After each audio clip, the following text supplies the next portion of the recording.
Hey, astronauts, welcome to the Digital Galaxy Podcast. I'm your pilot, Justin. And I'm your co pilot, Paul. Buckle up because today in episode 31, we're discussing the social media app Parler. The information in this episode comes from the New York Times, MSN, CNN, Parler.com, and NPR. Justin, can you fill the crew in on why the social media app Parler was removed by Apple and Google? Yeah, absolutely.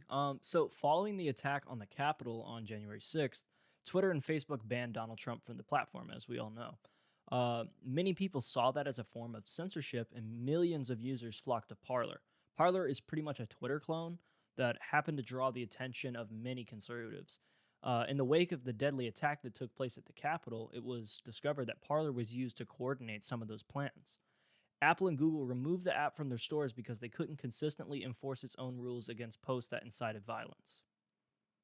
Yeah, both Apple and Google said that they would allow the app back on their stores if Parler showed examples and their capability to police their own social network, if you will.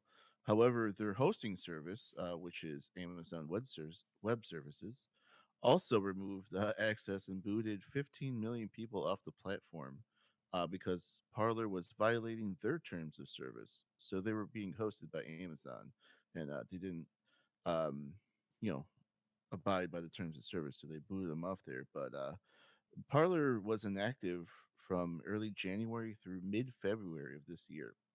According to an article from NPR, Amazon said, quote, Parler was unable or unwilling to promptly identify and remove this content, which coupled with an increase in this type of dangerous, violent content led to our suspension of their services, end quote.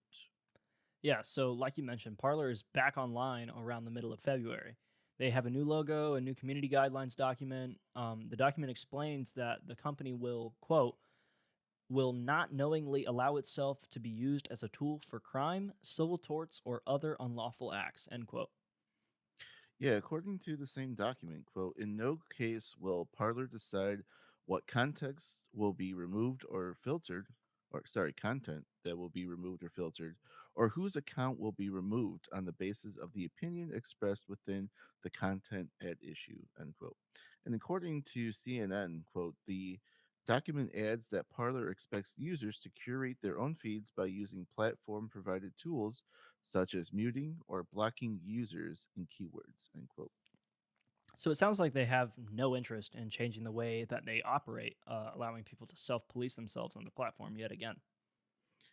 Yeah, I'm not too sure how it'll work to say that Parler won't step in into a thread that it deems violent, but it also won't allow itself to be used as a tool for crime. So you know, it'll be interesting to see how they do it for sure. But I guess I mean, they will be protected by Section 230 of the Communications Decency Act, technically.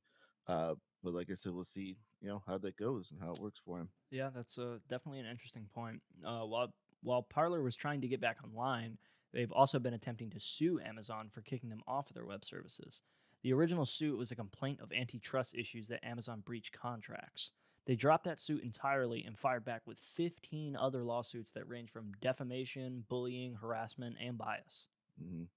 Yeah, according to an article on MSN, quote, Parler says that it lost tens of millions of current and prospective future users and hundreds of millions of dollars in annual advertising revenue, end quote. They claimed that Parler was valued at over $1 billion before it was taken down by Amazon. That seems like quite a lot for an app I've never really heard of. Right? I Yeah. know a ton of people obviously flock to it for that, particular reason because they advertise them as a free speech platform. Yeah. Um, So I mean, I do see how they, definitely can lose that much money from advertising, but Yeah. but I don't know. I don't know how the whole self-policing thing is gonna Yeah, work. I think in my opinion myself, I think Hmm. that at the end of the day, you're responsible for your platform. And yes, Hmm. Section 230C does kind of give you a little window of immunity. But at the Right. end of the day, do you really want that kind of heat and fire on you? Like, just I don't. Obviously, I can't speak for the company, but I think they could put some admin things into place to maybe see how that would work, or even trial a different type of Mhm. a different type of way to kind of police around the app. True. And it's still not even available on the App Store, I believe. I checked this morning. So I don't know how they're going to distribute it. I mean, it's web based, so that's one way, but I Yeah, know people definitely like their apps. So, yeah, that's for sure. uh, yeah, yeah. But in summary, the social media app Parler was removed by Apple and Google app stores following the January 6th attack on the U.S. Capitol. Amazon Web Services also dropped them as their hosting site. In mid February, the social network is back online with a new logo and new guidelines. The company is currently suing Amazon Web Services on 15 different accounts, and the app is still not available on either app store at this time. Well, that about wraps it up for this episode. Don't forget to follow our channels on Twitter, YouTube, Spotify, Google Podcasts, and iTunes. You can find this episode in the written form on our website, digitalgalaxypodcast.com. Thanks for coming along on our journey, and we'll see you guys in the next one.